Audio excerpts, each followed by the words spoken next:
Setelah semuanya itu, Allah mencoba Abraham. Ia berfirman kepadanya, Abraham. Lalu sahutnya, Ya Tuhan. Firman-Nya, Ambillah anakmu yang tunggal itu, yang engkau kasihi, yakni Ishak.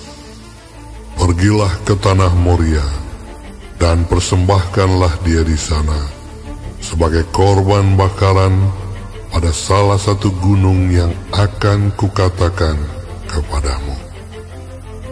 Keesokan harinya, pagi-pagi, bangunlah Abraham.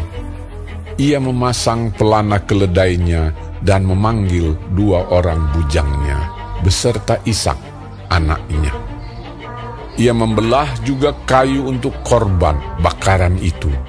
Lalu berangkatlah ia dan pergi ke tempat yang dikatakan Allah kepadanya.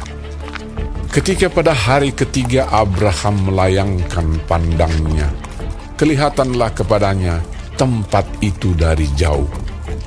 Kata Abraham kepada kedua bujangnya itu, Tinggallah kamu di sini dengan keledai ini. Aku beserta anak ini akan pergi ke sana. Kami akan sembahyang. Sesudah itu kami kembali kepadamu. Lalu Abraham mengambil kayu untuk korban bakaran itu dan memikulkannya ke atas bahu Ishak, anaknya. Sedang di tangannya dibawanya api dan pisau. Demikianlah keduanya berjalan bersama-sama. Lalu berkatalah Ishak kepada Abraham ayahnya, Bapa, sahut Abraham.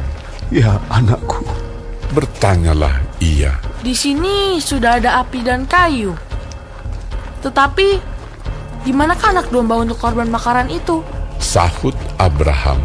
Allah yang akan menyediakan anak domba untuk korban bakaran baginya, anakku. Demikianlah keduanya berjalan bersama-sama. Sampailah mereka ke tempat yang dikatakan Allah kepadanya. Lalu Abraham mendirikan mezbah di situ. Disusunnyalah kayu, diikatnya Ishak anaknya itu, dan diletakkannya di mezbah itu di atas kayu api. Sesudah itu Abraham mengulurkan tangannya, lalu mengambil pisau untuk menyembelih anaknya. Tetapi berserulah malaikat Tuhan dari langit kepadanya, Abraham, Abraham. Sahutnya. Ya Tuhan.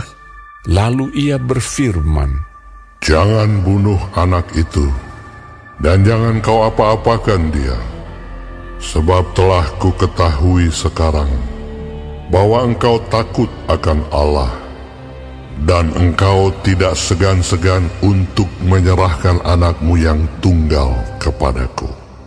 Lalu Abraham menoleh dan melihat seekor domba jantan di belakangnya, yang tanduknya tersangkut dalam belukar.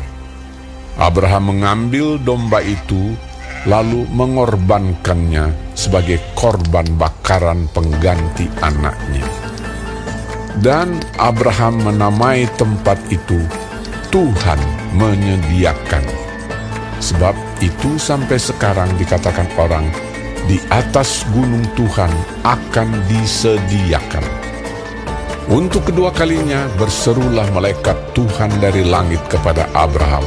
Katanya, Aku bersumpah demi diriku sendiri, demikianlah firman Tuhan. Karena engkau telah berbuat demikian, dan engkau tidak segan-segan untuk menyerahkan anakmu yang tunggal kepadaku, maka aku akan memberkati engkau berlimpah-limpah, dan membuat keturunanmu sangat banyak, seperti bintang di langit, dan seperti pasir di tepi laut, dan keturunanmu itu akan menduduki kota-kota musuhnya. Oleh keturunanmu lah semua bangsa di bumi akan mendapat berkat, karena engkau mendengarkan firman-Ku. Kemudian kembalilah Abraham kepada kedua bujangnya, dan mereka bersama-sama berangkat ke Beersheba, dan Abraham tinggal di Beersheba.